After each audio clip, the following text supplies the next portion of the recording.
Hi friends, welcome to our channel. இன்றைக்கி நான் அழாமல் கிளம்பணுன்னா ஒரு கண்டிஷன் அப்படி சொன்னான் நித்திக்கு. என்ன கண்டிஷன் கேட்டால், ஒரு 5 ரூபாயில் வந்து லேஸ் சிப்ஸ் வாங்கி தரணும். அது வந்து அவள் ஸ்கூலுக்கு எடுத்து போகணும் அப்படின்னு சொல்லியிருந்தான். ரெடி ஆகிறதுக்கு இந்த கண்டிஷனுக்கு முன்னாடியே பார்த்தீங்கன்னா பாட்டி வீட்டுக்கு போகணும். நைட்டு தான் ட்ராவல் பண்ணுவோம் நாங்கள். நைட்டு வந்து பாட்டி வீட்டுக்கு போகணும். அப்போ வந்து எனக்கு எடுத்துகிட்டு போகிறதுக்கு வந்து க்ரீன் சிப்ஸ் வேணும், அப்போ வாங்கி தாங்க எனக்கு, அப்போ தான் நான் ஸ்கூலுக்கு போவேன் அப்படி சொல்லிட்டு இருந்தான்.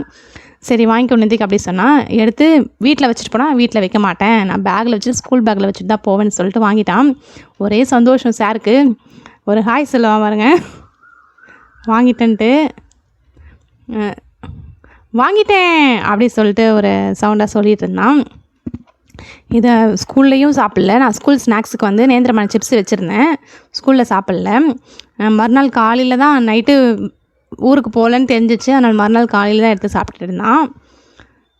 நெக்ஸ்ட்டு பார்த்திங்கன்னா, அவன் வந்து ஸ்கூல் பேக்கில் வந்து எப்பயுமே டாய்ஸ் வச்சுருப்பான். ஆனால் ஸ்கூலில் எப்பயுமே ப்ளே பண்ண மாட்டான், பேக்லேருந்து எடுக்க மாட்டான். அவன் கூட வச்சுருந்தா அவனுக்கு சந்தோஷம். அதனால் எப்பயுமே ஒரு டாய்ஸ் வச்சுருப்பான். இந்த வாட்டி 2 டாய்ஸ் எடுத்துக்கிட்டான். அதான் நான் காட்டுறேம்மா அப்படி சொன்னான்.